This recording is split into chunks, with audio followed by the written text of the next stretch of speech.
Hello, welcome back. My name is Ari, and today I am doing kind of an Unhaul project.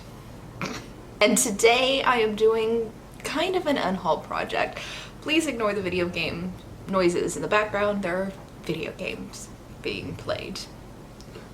They make noises. Are you laughing at me?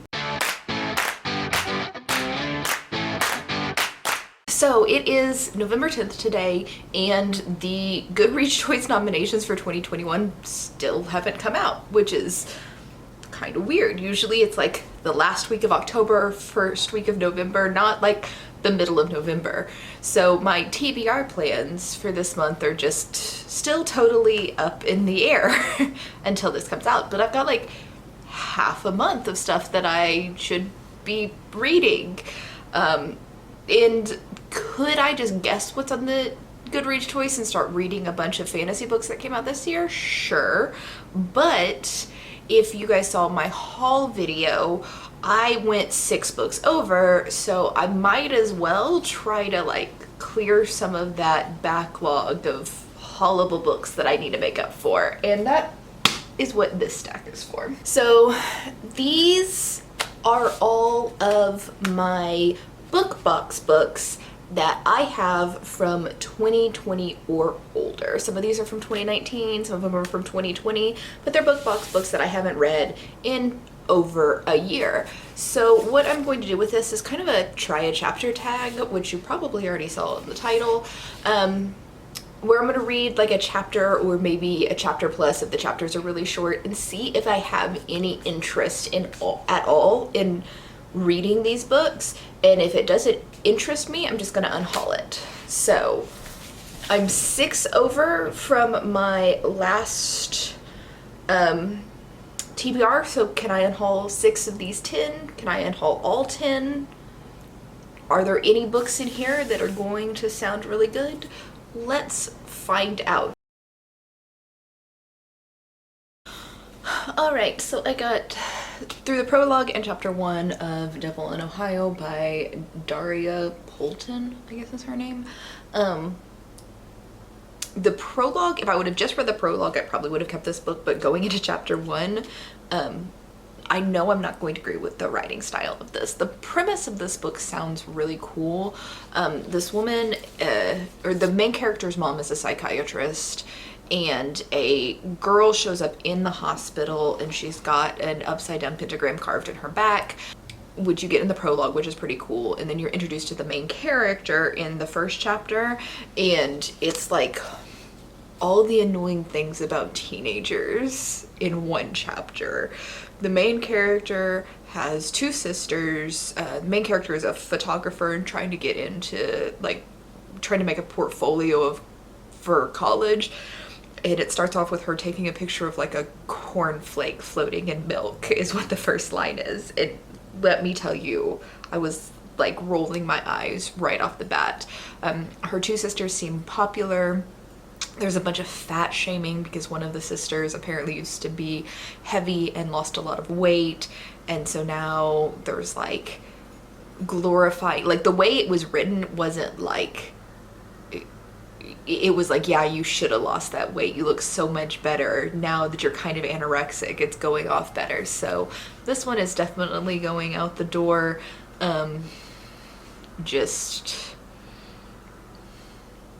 This is not gonna work for me. Like, I'm annoyed at the first chapter, so I don't want to read the whole thing if I don't have to, and I don't have to.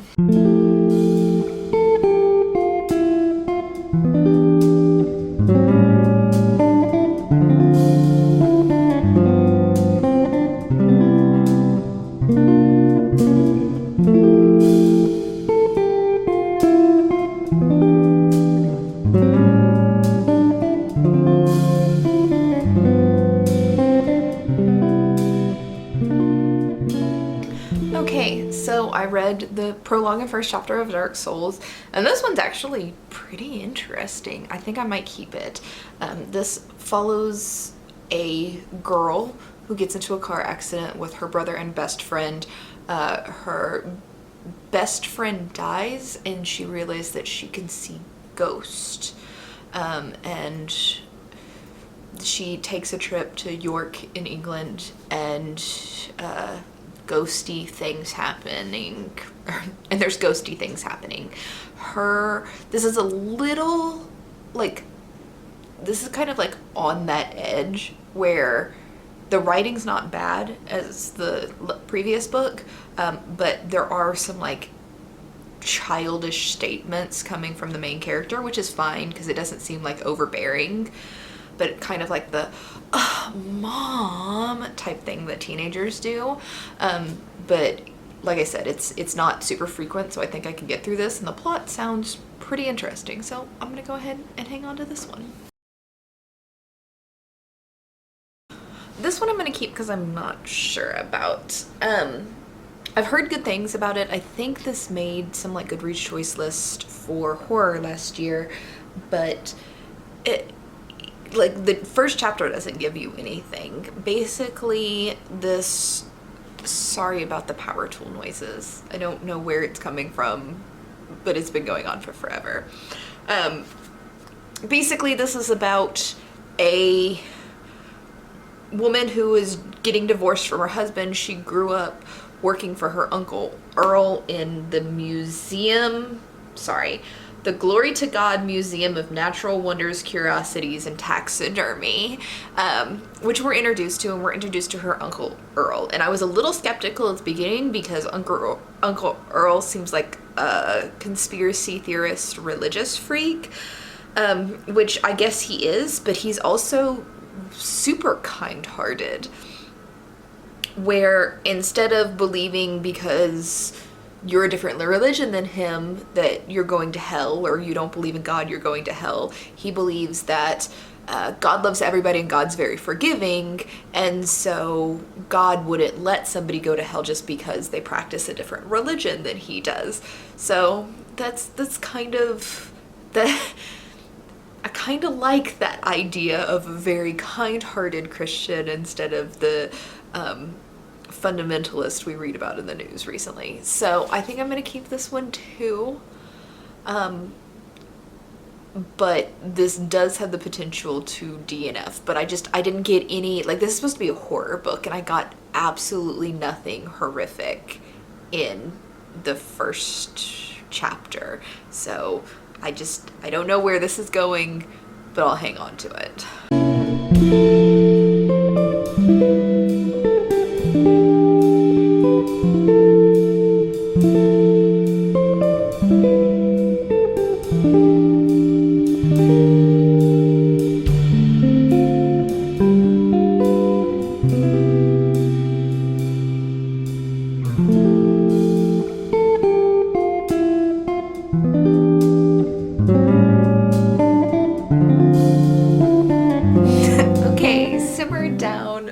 Sarah Smith. This is fucking awful. I started skimming through the first part, like the first chapter. Basically, this girl runs a food truck. She's super fucking self-deprecating. Like, it's annoyingly self-deprecating.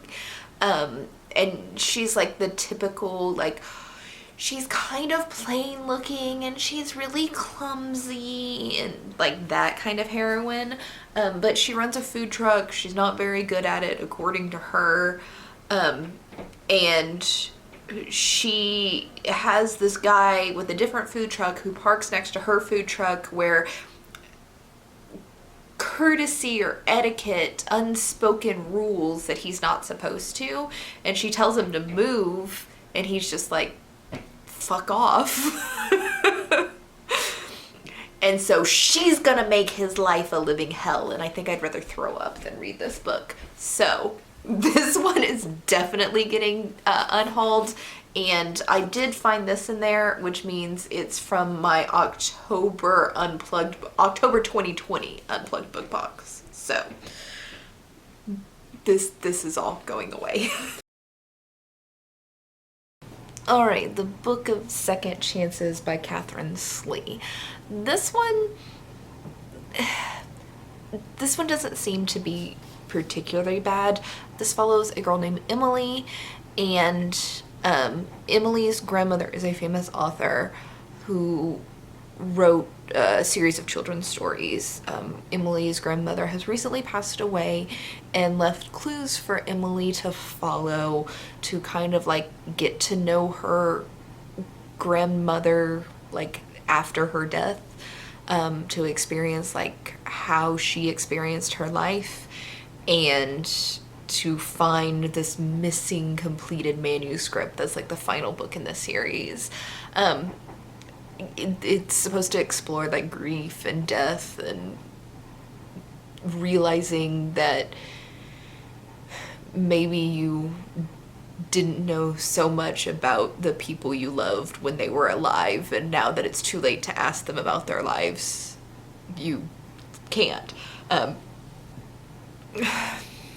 So I'm sure this is for somebody. This is not for me. I got kind of really bored and drifted off during the first chapter. Not like drifted off to sleep, just my mind started wandering. So yeah, I think this is probably for somebody. I just don't think it's for me. This is like literary fiction, maybe even women's fiction, but just not something that I feel like I'm particularly interested in. And although I thought the writing was very good and there was nothing problematic about it, and I'm sure somebody will really like this, I'm just not that somebody. So we're gonna unhaul this and move on to the next book.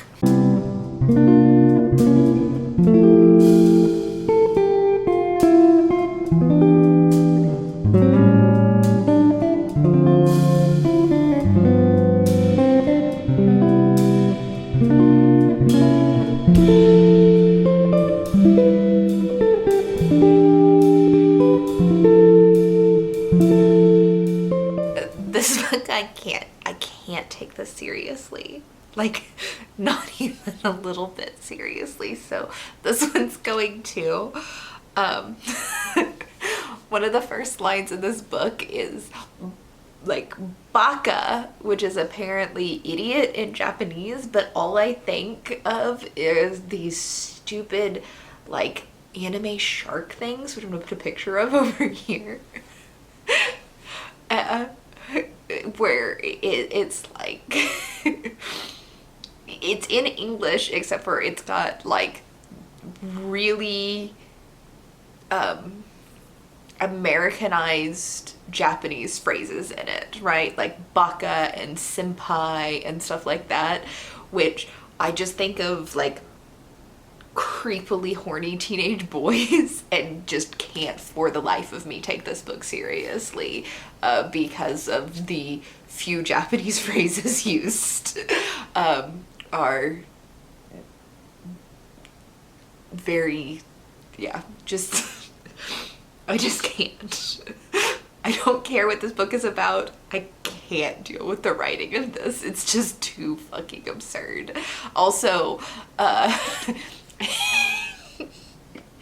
in the first chapter, this girl who's beating the main character up because she's possessed by some sort of tentacle monster, and the tentacles keep coming out of her mouth or her ears, and it's just too creepy hentai porn references for me to handle and take seriously in a book. So this is going away very quickly. I'm just done. I'm just done. So this one is also a no for me. It gives off creepy vibes.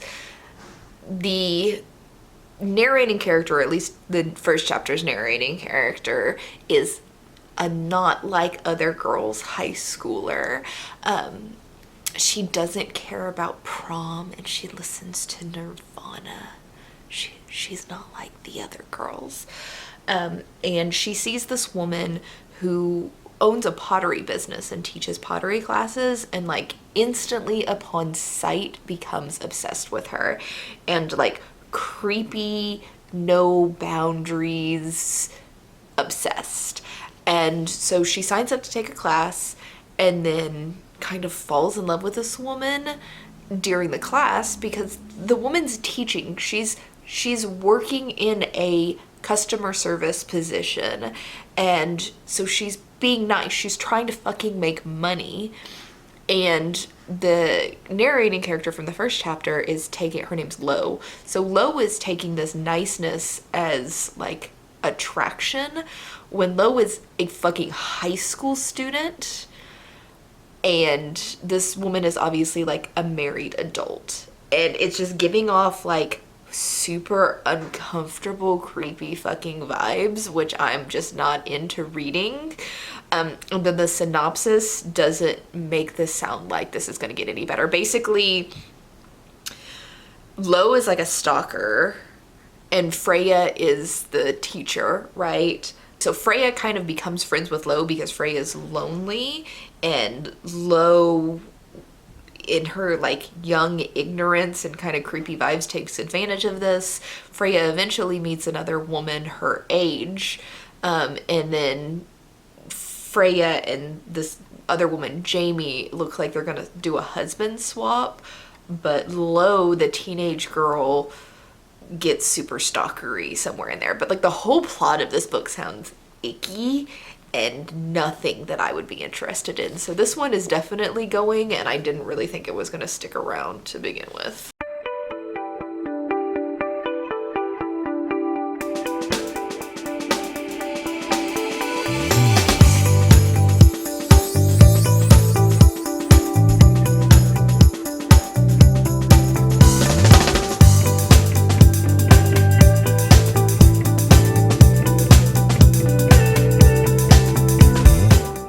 The Radiant Road. This one's going away to the... I don't really understand what's going on. The author, I think, wants her writing to be very poetic and like mystical, fairy-like, but it just comes across as confusing and maybe a hint pretentious. The author really likes similes. really likes similes and overuses them a little bit. But I'm just not vibing with the writing on this, and I don't really know what's happening other than this girl seems to be able to see fairies, but she calls it the strange, and her mother died. And that's all I could tell. But yeah, I just don't like the writing. So, bye. I'm not even gonna make it through the first chapter of this one. This is about an 11-year-old boy who his father left him and his mom before he was born. And he's trying to find his dad, I guess. There's a lot of what I'm guessing is internalized misogyny in this first chapter, where this young boy is talking about like how his mom needs a man, she's drunk and she's lonely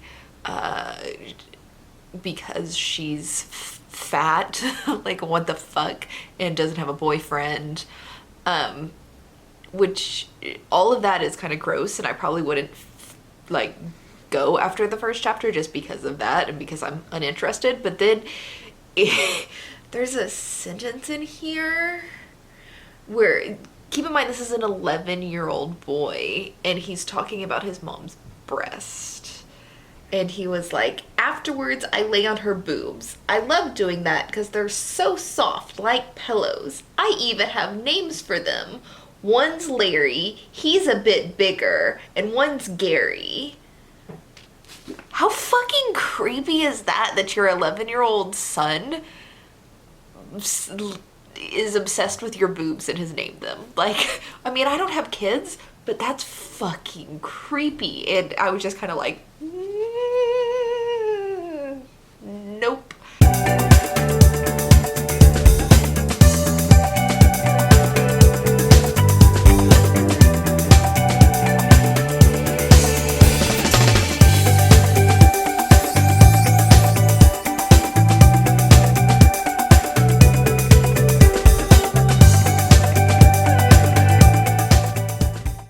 Okay, so the Dream Daughter. This one's interesting, and I think I'm gonna hang on to it.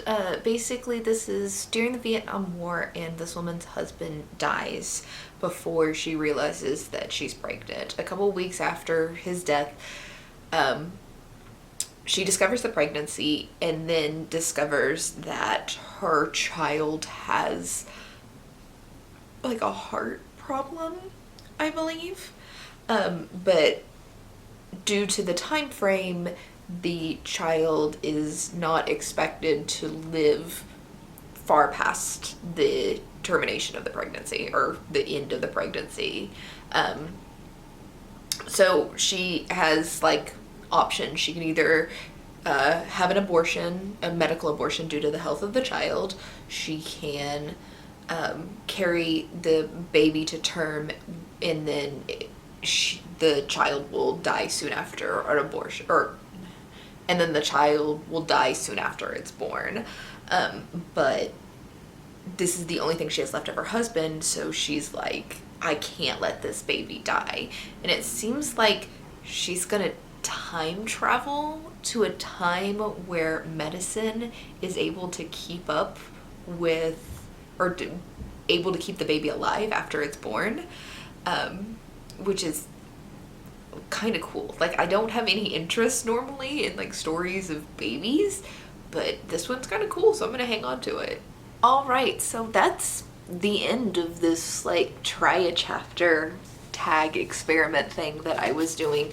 These 3 books I'm gonna go ahead and hang on to because they seem a little bit interesting after the first chapter.